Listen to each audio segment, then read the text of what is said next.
Hey there, YouTube. I'm just curious. Can you guys hear this okay? How is the audio? I'm just doing a little live stream because I'm bored. Hello, one person. Can you tell me how well this stream looks, like quality-wise? And can you hear me audio-wise? Oh, well, there's 5 of you. Hello. This is a test live stream. I'm testing the live stream for my desktop. Hi, Lane. Do I like Trump? I think he's just another plutocratic shitbag like Obama was before him. Honestly, I don't really like politicians, period.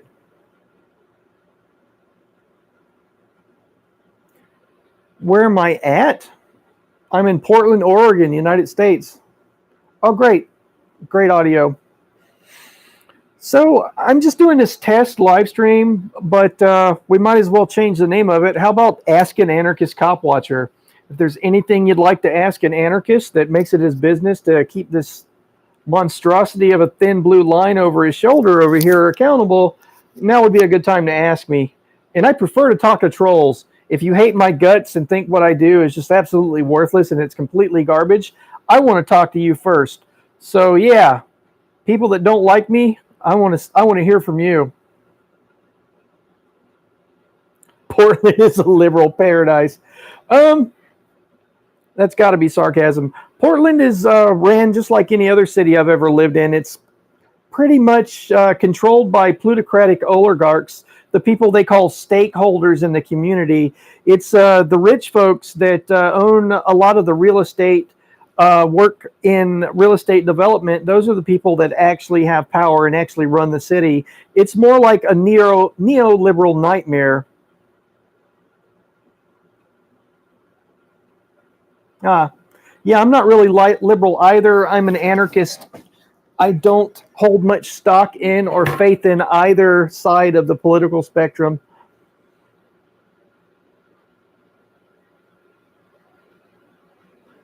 Oh, yeah.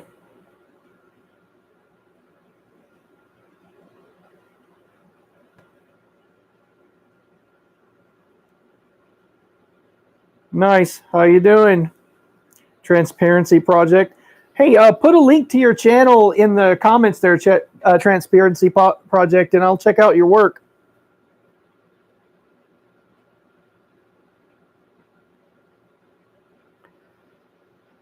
Well, I can understand how someone would think that Antifa are just given a free rein to run around the street because they don't really produce any counter media to, put their perspective out because of their worship of security culture and not really wanting to talk to cameras very much. What I see from being a observer, not part of Antifa and not part of these Patriot and Proud Boy groups, is Portland Police Bureau have by and large allowed both groups to fight in the streets openly, and there's been very few arrests to date.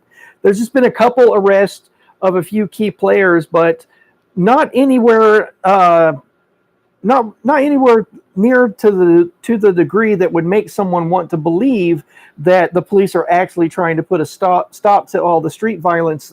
And that's just my thoughts. I've been filming protests in Oregon, in Portland, Oregon, since about 2008. And I'd say over the last 3 years, these groups have been allowed to go at each other in a way that's unprecedented.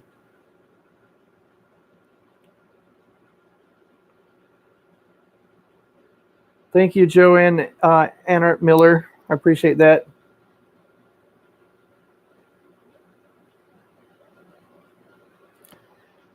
Well, I try to. I do have my own anarchist or anti-authoritarian slant, guys. To the person that's saying, I would say that you have better stuff than on the rights in the news. I do have my own bias. I'm there to keep the cops accountable, but I do also usually do two kind of versions. Hi, Kim. Two kind of versions of my videos. I'll do one version of a protest or an event at a protest I want to cover, and that's really long. and then I will do another version of the very same video of my own hi Kim, my own, you know, anti-authoritarian commentary on it. Is the movement of my mouth, guys, synced with the audio? Because this is kind of a test, but I do kind of enjoy talking to people. I didn't really expect anybody to get on, but there's 12 of you, so I might as well hang out and talk for a bit. Hey, Kim. Oh, awesome. Oh, wow, that's really cool that you've been following my work since I was filming Pete Santilli when he was arrested out there at the bird refuge. That's pretty awesome. I appreciate you following me. I appreciate you following me from my old Mike Blue Hair YouTube channel to this one that I took over for Chris. That's really awesome. My take on this Saturday, okay. My take on this is this. Oh, cool. Thanks, Transparency Project, for the URL. So, Kim, my take on what's going to happen on the 17th, I think that Joe Biggs is going to be showing up in town bringing a mixed bag of folks. He says he's going to have a lot of people from the Oath Keepers. He says he's going to have a lot of people from the Proud Boys and a lot of people from the 3 Percenters. And there's going to be a lot of just regular conservative folks that, you know, saw the Andy Ngo situation and they want to, you know, come to Portland and express their dissatisfaction and anger that a journalist has been attacked. And my take is this, okay, Joe Biggs, I think he's just trying to come here to be the big hero. He can, you know, drum up a lot of publicity for himself, and then he could come to Portland and have this big event, you know, and meanwhile the taxpayers and people like myself that live here end up footing the bill for this massive protest. But let me go back to the type of people that he's boasting that he's going to bring. It's Proud Boys, you know, a group that fancies themselves as a boxing club, Western chauvinist, you know, people that don't mind fighting. So they've openly expressed hostility and the willingness to fight to Antifa. Then you have Antifa. Then you have regular left-wing type people. Then you have the 3 Percenters and the Oath Keepers. And that two groups that Joe Biggs is talking about bringing down here, the 3 Percenters and the Oath Keepers, I'm throwing some kind of weird gang signs with my hands. But yeah, those two groups boast on their social media that they're comprised of mostly, you know, former law enforcement, active law enforcement, former military and active military. And my thoughts are, I think these groups are going to be allowed to get away with a lot of violence because of the fact that this thin blue line behind me that I have, you know, with my lovely "all cops are bastards" written on it, that this is a cult. This is an authoritarian cult, I believe. These people will take care of their own. So I think that there might be quite a bit of violence that's overlooked by, you know, Portland Police Bureau. It's also my understanding that our police here will be very short-staffed because of a lack of a mutual aid agreement. See, a lot of the municipalities around Portland don't want to help out because of legal liability issues. Basically, our armies of lawyers here in Portland are refusing to cover the liabilities of the actions of cops when they come here to help out with protests. So our police force is going to be shorthanded because of that. And it's a recipe for disaster. And it's my understanding and my experience through filming these things here in Portland. Hi, King59, you're awesome. I love you, brother. It's my experience that I've filmed protest here for so long that basically what the police are going to do is allow the brawling to happen because they don't have enough police to stop it. I really doubt that if Joe Biggs brings 1,000 people and then Antifa shows up in force, because I've seen scuttlebutt online from patriot groups, from Antifa type groups all over the internet where there's people claiming they're coming down from places like Oakland and San Francisco and LA to fight with these Proud Boy types. I just see it as a recipe for disaster. I'm not looking forward to it. I can scoot my camera over a little bit, but I don't know if you guys can see this, but this is my Chinese police riot gear that I bought specifically for this purpose because protests were getting just off the hook.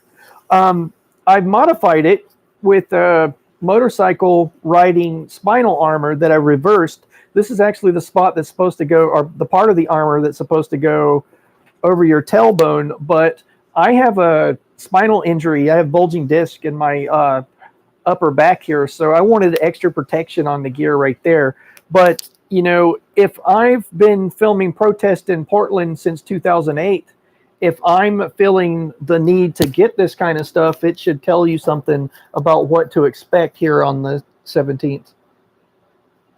But yeah, just quickly, I didn't mention this, and it's very important. I really feel that police will be using quite a bit of less lethal weapons instead of sending cops in there to break up the combatants, because it's safer for them to just dump a bunch of weapons, you know, tear gas, blast ball grenades. They're like these little rubber grenades, but instead of metal shrapnel, they fire out about 30 rubberized BBs. Then they have FN 303s, or like a paintball gun on steroids that has CS tear gas powder inside it, and that round is about this big around, and they'll either fire it at the ground to make a cloud and, you know, burn people's eyes and skin and make them walk away, or they'll fire the FN 303 directly at your body, and it makes a divot in your skin about the size of the bullet and then a bruise about this big, but that will actually embed the CS tear gas powder into your skin. Very unpleasant. Then they have these inert bangers, and these are basically like a flashbang grenade that blinds you and confuses you, and you know, I've seen people seriously get hurt by these things. If you want to get an idea of what some of this less lethal weaponry can do to people, you could Google one of my YouTube videos entitled "Police Grenade Rips Journalist Face Open." I was filming a May Day protest in 2016, and the police threw one of these blast ball grenades. You know, it's like a flashbang, but into the crowd, and the rubber housing, a piece of shrapnel from the rubber housing of the blast ball grenade actually flew off the grenade and cut into a blogger, a journalist's face by the name of Samuel Levine. It dug its way into his face and embedded itself into his gums. So yeah, so that's what you're, you know, less lethal weapons are very dangerous. The reason why they're called less lethal, non-lethal is something they say in the news a lot. It's just a BS marketing, or not really marketing, but let's just say the police get a lot of you know, leeway from the corporate media. They refer to their weapons as non-lethal when they're not non-lethal. They're called less lethal because just a few percentages of the people they use them on actually die. You know, if that piece of shrapnel in the video that I have on my old Mike Blue Hair channel, it's entitled, you know, "Police Grenade Rips Journalist Face Open." If that piece of shrapnel from the blast ball didn't hit him here, and if it hit him right here by the carotid, the external and internal carotid and jugular, you know, right here, it would have killed him. He would have bled out right there. So, you know, if you're coming here and you're conservative, you know, and you're mixing in with Joe Biggs and these groups like the Oath Keepers and the Proud Boys and the Three Percenters, I would be very careful. You know, it's a recipe for disaster, and honestly, I feel compelled to cover it because it's my area of focus of activism and journalism. But if this wasn't my thing, I would not go. But I don't know, part of my brain like is broken. I'll take myself into a dangerous situation for, you know, the goal of police accountability, and I guess that's my stupidity. Let me see. There's another comment here. The American Way freedom fights. It's about to be 2 a.m. here. Oh, okay. Yeah, I was hit gut by a 40 millimeter sponge baton, as King 9 was talking about there. What else is going on in the chat? Joey told me, I've talked to Joey Gibson, actually, the person that says Joey Gibson might hide that day behind the cops. I talked to Joey personally, and he said that he might not even be in town. He's got some other appointment to do with family or whatnot. Let me see what else is down there.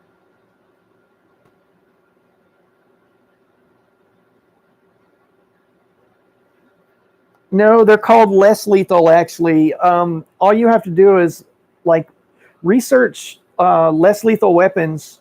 You know, actually, I know the name of the company, Lane, that Portland Police Bureau buys all their stuff from. It's called Safariland. So if you type Safariland Defense Technologies into Google, that's Safariland Defense Technologies, you can read about their less lethal weapons. And most of the stuff in their less lethal arsenal that they offer at Safariland is the stuff that Portland Police Bureau, the cops that I film on the regular, use. It's where they buy them, and they're called less lethal weapons. But you can read all about the recommended use for the various weapons and all that fun stuff on Safariland Defense Technology. If you just type that into Google, you'll find all this stuff that I'm talking about, these particular weapons.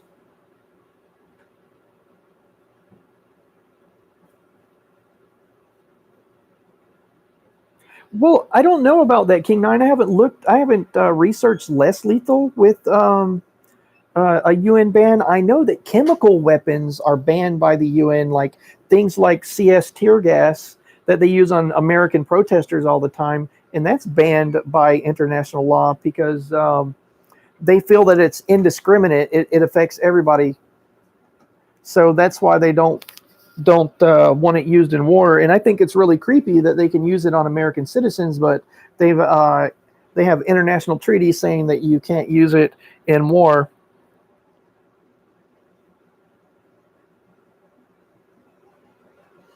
I wish one of my trolls would come along. You know, I really like and prefer interacting with people that don't agree with me because I find that it's makes for more interesting conversation.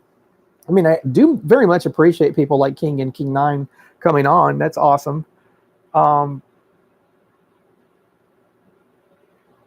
where are you right now, Kim? What part of the country do you live in? Oh, it starts about I think 11 something in the morning, 11:30, I believe.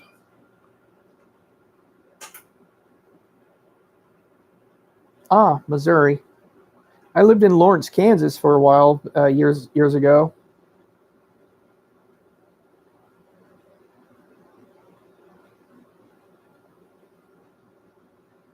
Right on.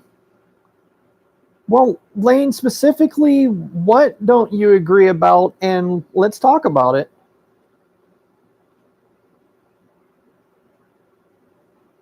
Oh, cool. Thanks for watching my other channel. Eventually, I'm going to switch everything over to here, Kim. Truth, justice, and the American way. Okay. Okay, right on.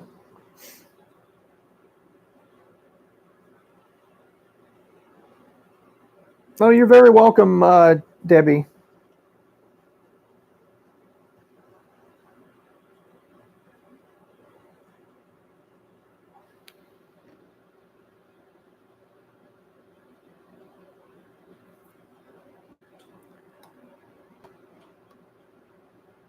Okay, so here's Lane. Okay, the whole all cops are bastards thing and your opinions towards ICE. Okay, Lane, I'll start with the all cops are bastards thing. It's a slogan that anarchists like to chant at protest, and I also have it written here on my flag. My honest, no bullshit opinion, some cops are nice people. I have to be honest and say that. Through my years of cop watching, I actually believe that some of them are really good people. Okay, I don't believe in the system they believe in, and I believe that they're brainwashed. But for the most part, all cops are bastards, Lane. And here's my thoughts about it. Okay, why is the news full of stories about cops getting away with all manner of heinous things? When they do get caught, they get treated with kit gloves. I mean, they end up getting probation, no jail time for very horrible, egregious acts. And I find it hard to believe that, if all cops weren't bastards, how come they wouldn't just simply arrest a few bad apple cops, in yuppie air quotes? Why aren't they arresting the few bad apple cops and cleaning up their own mess? Why is the news full of, and the internet full of egregious acts of police brutality on the regular? I mean, I like to use this example, Lane. If I lived in a house and I had 8 roommates, and there was this one dickbag that doesn't do his dishes, how hard is it for 7 roommates to apply social pressure to the one dickbag that doesn't want to do his dishes and have him do his dishes? So just the very fact that those few bad officers get away with being the evil pricks that they are, shows you that not all cops are bastards. It's a fun phrase, but if all cops weren't bastards, why aren't they arresting the bad ones? I mean, think about it. Every time a cop does something really horrible and it's caught on tape, there's always like 6 or 7 or 8 other cops standing there watching, not doing anything. So that's kind of the mentality behind the ACAB kind of all cops are bastards thing, Lane. Let me see. Oh, the thing about ICE, I don't want all immigration and all customs enforcement, duties by police to be abolished. I want ICE in its current form to be abolished, Lane. And the reason why, it's not left versus right, because Obama was named the deporter in chief by a lot of activists. He used chemical weapons, like I think of about 130 times on protesters, or not protesters, but on people trying to come across the border.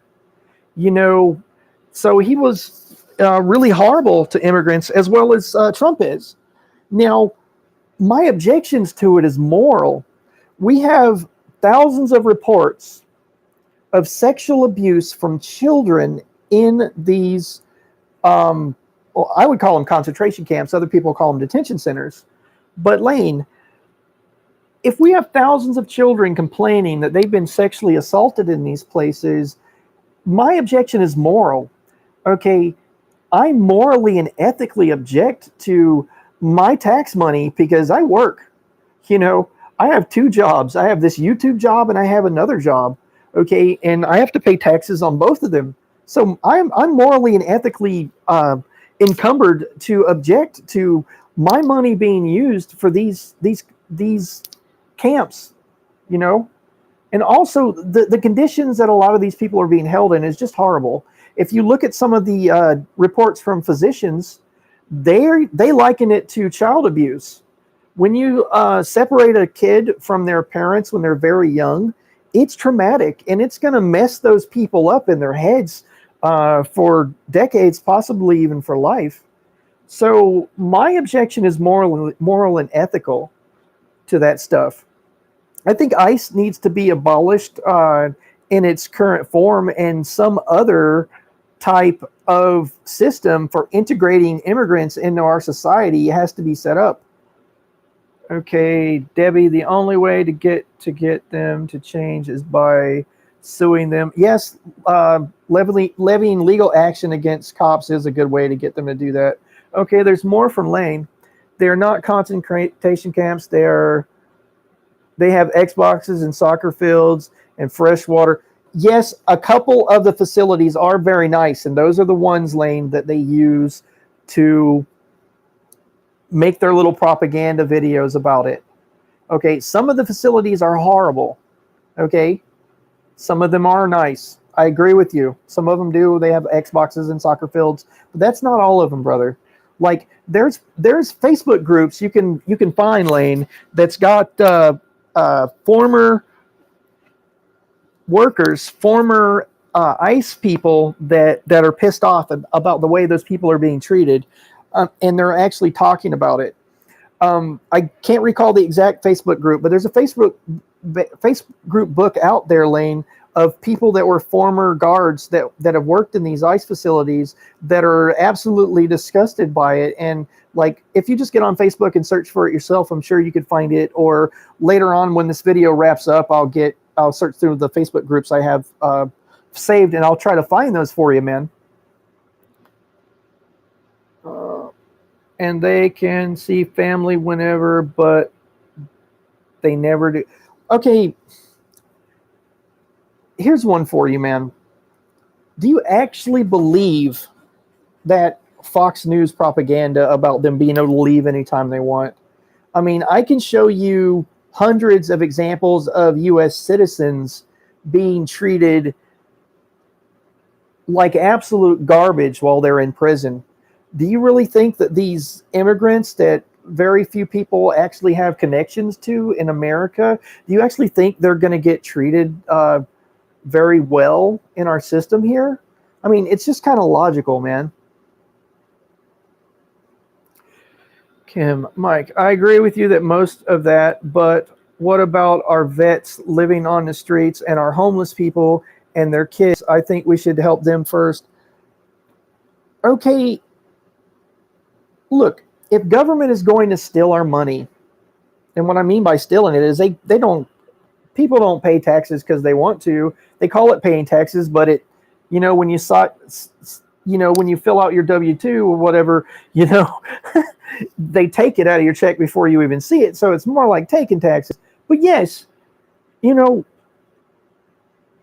this whole idea that people have been manipulated into believing that America is running out of money or we don't have any resources is just absolutely stupid. I mean, do a Google image search right now on your computers for, the tax money and where it's spent on. Social programs and these quote unquote entitlements.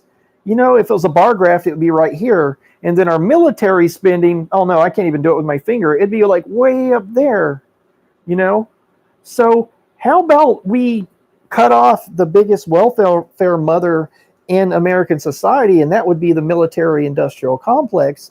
How about we make her have a bake sale to have her little wars for corporate empire, and we take care of our veterans, and we take care of our homeless people on the street here, and we take care of the immigrants. And something else, yes, I am an anarchist, but I'm proud to be someone who lives in America. I'm a proud American anarchist, if that makes any sense to people. I'm sure there's like wheels turning in people's heads right now, but allow me to explain. I have fealty to the people that live here and to the culture that I live in. And it's a beautiful culture. That's why I've studied and researched the Constitution, the Bill of Rights, and the founding document, the very first founding document of the United States, which is the Declaration of Independence. Okay, and believe it or not, rights are not privileges granted by the government. In fact, the reason why in our legal documents, if you get a Black's Law Dictionary and you research this stuff, when they're talking about rights, they refer to people and the person. The idea of constitutional rights or constitutionally protected rights is that the Constitution is merely a list of restrictions of things that government may or may not do. That's government. Rights are inherent to every individual. The way our legal tradition is actually set up is that as soon as someone steps over the border, and I mean as soon as their tiny little, toe steps 1 foot over the border, they are supposed to be recognized and have constitutional rights. I am not speaking from ignorance here. Google, do illegal immigrants have constitutional rights? And you will see exactly what I'm talking about. Okay, rights are inalienable, and they're for everyone. Any person that sets foot on our soil, and like, I'm sorry, but if you don't like that legal tradition, then maybe you shouldn't live here. But it's just the truth. Well, okay, Lane. Well, I understand that you think that they shouldn't have rights. Let me read this specifically. My glasses are a little messed up. They should not have rights when they step over. They should come across the legal way. Well, here's the thing, right? According to U.S. law, we are supposed to take in 50,000 refugees a year. And we're supposed to provide them with vocational training. We're supposed to provide them with housing and food subsidies. And to integrate them into American society, we're supposed to teach them English. Now, this is according to U.S. law, 50,000 a year. And if you're fleeing oppression and violence and war from South America, from Central America, from all of these war-torn places where there's lots of violence, we are legally obligated, according to the Immigration and Naturalization Act and all that fun stuff, to help these people. So, and also think about the children, man. Children do not have a choice. They have to do what the kids. Yeah, I understand that system has been overwhelmed, Lane. Well, maybe that should be looked at, as a society. I still think, yes, we have gone over that by 6 times. That is true. You're correct. Something has to be done about the way these children are being mistreated, And yes, you can say it's the adult's fault, but I don't care whose fault it is.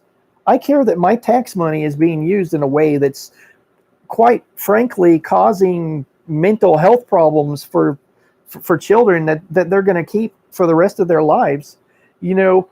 I've researched, and some of these places that they're keeping the kids, they keep them they have lights on them. They're all in one big room. They have these, they don't even have floor mats. Sometimes they have floor mats, but they give them these tiny little thin, flimsy Mylar blankets, and that's where they sleep with the light on 24 hours a day. You can't get REM sleep, which is important. If your body doesn't go into REM cycle, you start to literally go crazy. So when someone has a light on them all the time, they never turn the lights off in a lot of these facilities, it's making these people just mentally just broken. And my issue is a moral and ethical issue. I can tell you, fuck Obama, fuck Trump. I don't care about left versus right. They're all rich bastards that have been enjoying the fruits of the labor of the common person for way too long. They're just apologists for the rich a-holes that actually run our society. It's a moral and ethical issue. We're not running out of money. Our money is being spent on wars for empires for the plutocrats that run everything. It's time. It's time for the American people to take back what's theirs. Take back their money. Why are we allowing the government to eat out the substance of this nation and take a third of all the fruit of our labor? The American Revolution was fought in part because of a very small fraction of the money that was being taken away from them. It was a very tiny percentage on tea, the tea tax. Now, state and federal government takes a third of all of our income. Okay, a third of the money I make from my YouTube channel, a third of the money I make from my other job. And people just bend over and take it. It's like, I don't know what has happened to us, to a culture, to make us so passive and so weak that we allow these sociopathic a-holes to sit behind their desk and rob us like this. It's time. It's time to do something. I don't know what that something is, but it's time. So I appreciate you disagreeing, Lane. It gave me something to talk about, but I don't want just uncontrolled immigration. I want more of an Ellis Island type way of accepting people. See, I mean, if you want to research American history, Lane, and trust me, I know from where I speak, but I know you're not going to believe me, so research it yourself. But if you read the Declaration of Independence and then try to research what was going on in that contemporary time, okay, one of the things that was happening was King George pissed off the colonies because they wanted rampant, unchecked immigration. The people that were running the American colonies wanted as many people to come here as possible that were hungry, that were willing to work and willing to sacrifice to come here. It reminds me of a lot of somebody it reminds me a lot of someone who's willing to walk from South America through Mexico and into the United States. If you're going to walk that far, you got some stones on you, and if you're women and children and you walk that far, you're awesome. Okay. Those are the kind of people I want here. But let me digress back to what I was saying. The people that were running the colonies during the lead up to the Revolutionary War wanted unchecked immigration into the country. And that was one of the primary reasons they were angry. And it was actually mentioned in the Declaration of Independence. It was one of their reasons that they felt compelled for the separation from the mother country to form America. They were pissed off that King George was not allowing unchecked immigrants to come into the country. He was detaining immigrants and actually forcing them, press ganging them into fighting against the American colonies to make them part of mercenary forces. So one of the original reasons why we formed this country is because an oppressive power was hindering unchecked immigration into the country. So, if you want to do a contemporary parallel, Trump is King George. Okay. He is acting just like King George did. And it was one of the primary reasons why, the founders of this nation decided to separate from Britain, is because they were hindering people to come here and settle here. Like I said, I want the Ellis Island type approach. Give me your tired, your weary, your huddled masses. If we just spent 30% of the money we spend on militarization of the police, on setting up schools and vocational, facilities for these people that come here and immigrate illegally, we would have many times the amount of money it would take to integrate them into the society, to teach them English, to help them. We could set up something like Job Corps to help them, get jobs and be productive members of our society. But oh no, every small town in America needs an MRAP. They need a mine-resistant vehicle. Every small town in America needs a SWAT team. That's just insane.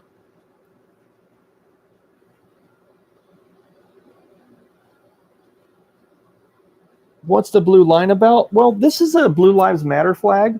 I believe it's a direct response to the Black Lives Matter movement.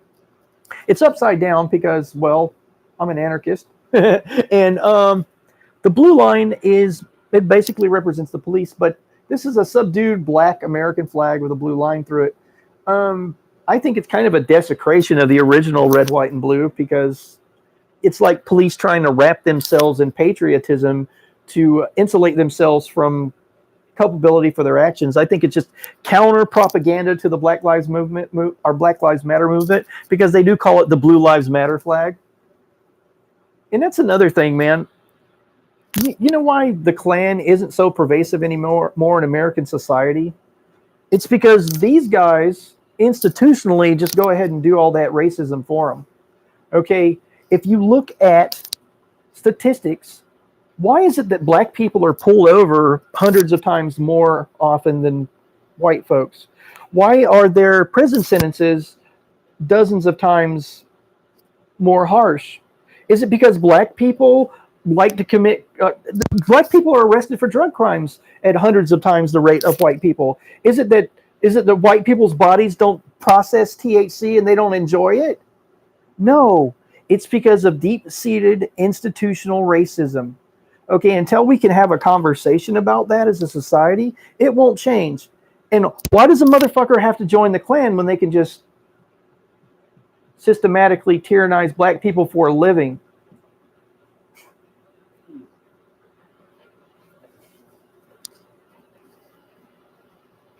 It's King Nine's got a lot of stuff to say.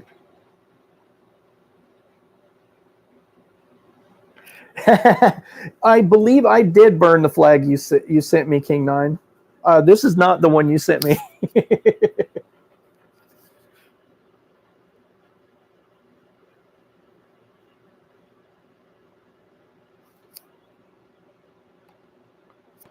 How are San Diego police retarded, King Nine?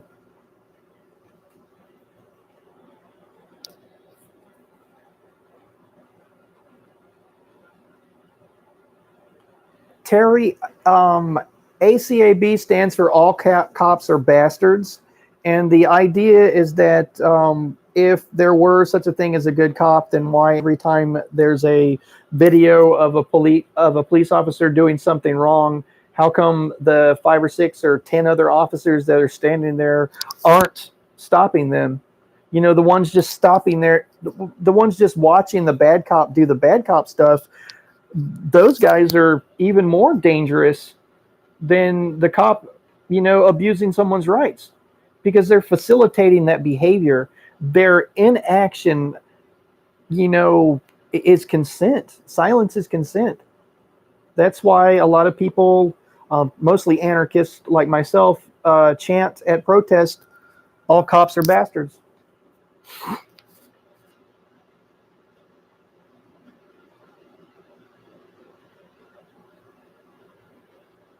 Nice.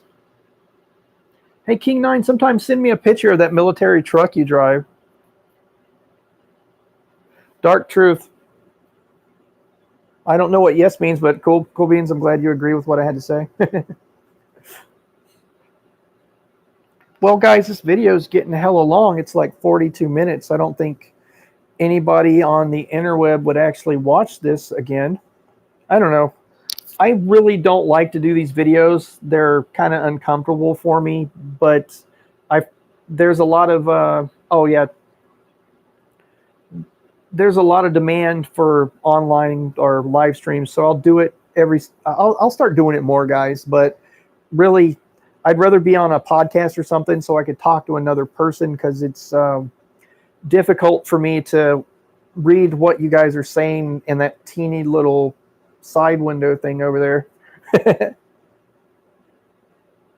Oh, right on. I appreciate it, Terry.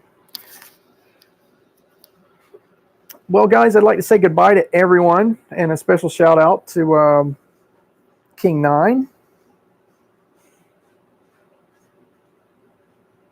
and Kim, since she's been with me for a very long time, since I filmed Pete Santilli's arrest.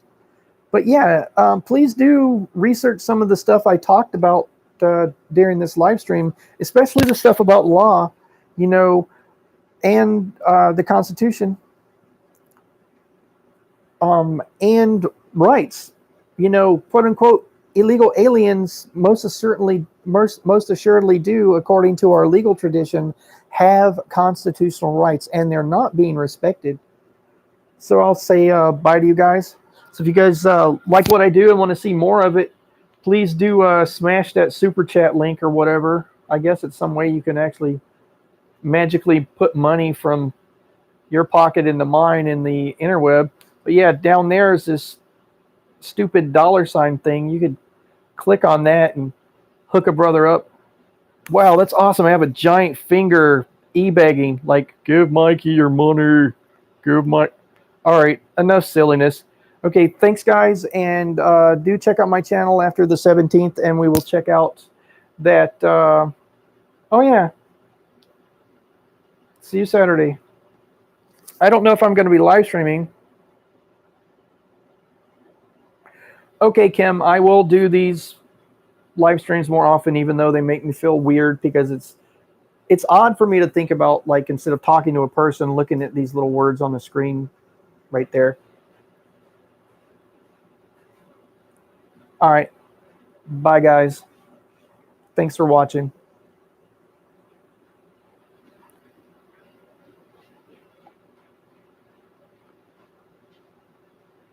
Because so many people use live streaming and their cell phones at the big protest, Kim, before I leave, that if you live stream at a big protest in Portland, what ends up happening is your stream quality is very crappy, and I may as well be drawing it for you in crayon.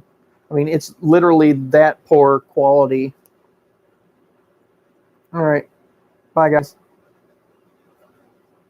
As soon as I figure out how to turn a live stream off. Oh, there it is. In stream.